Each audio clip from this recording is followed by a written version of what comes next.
Korniflilərə 2-ci məktub. 13-cü fəsil. Tövsiyə və salamlar. Bu, yanınıza 3-cü gəlişim olacaq. Hər iddia 2 yaxud 3 şahidin sözü ilə təsdiq edilsin.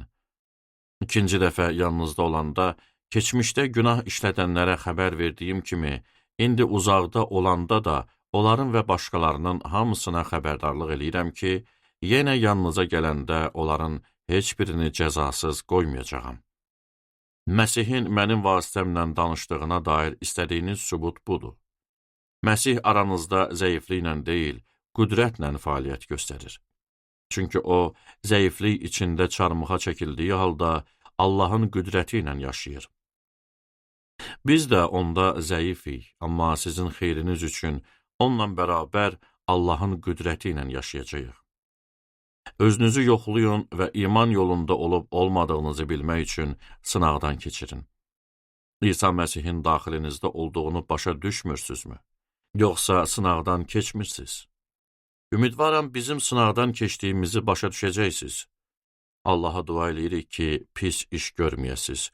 Bu bizim sınaqdan keçməyimizi göstərmək üçün deyil, sınaqdan keçməyənlər kimi olsaq da sizin yaxşılıq eləməniz üçündür.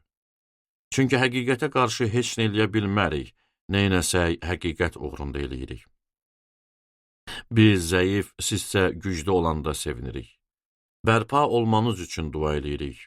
Bunları sizə uzaqdan yazıram ki, yanınızda olanda Rəbbin yıxmaq üçün deyil, inkişaf elətdirmək üçün mənə verdiyi səlahiyyəti sərt şəkildə istifadə eləməyə məcbur olmayım. Nəhayət, ey qardaşlar, sevinin, bərpa olunun, təsəlli tapın, həmfikir olun, sülh içində ömür sürün.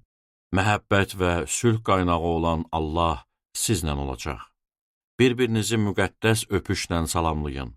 Bütün müqəddəslər sizə salam göndərir. Rəbb İsa Məsihin lütfü, Allahın məhəbbəti və müqəddəs ruhun şərikliyi hamınıza yar olsun.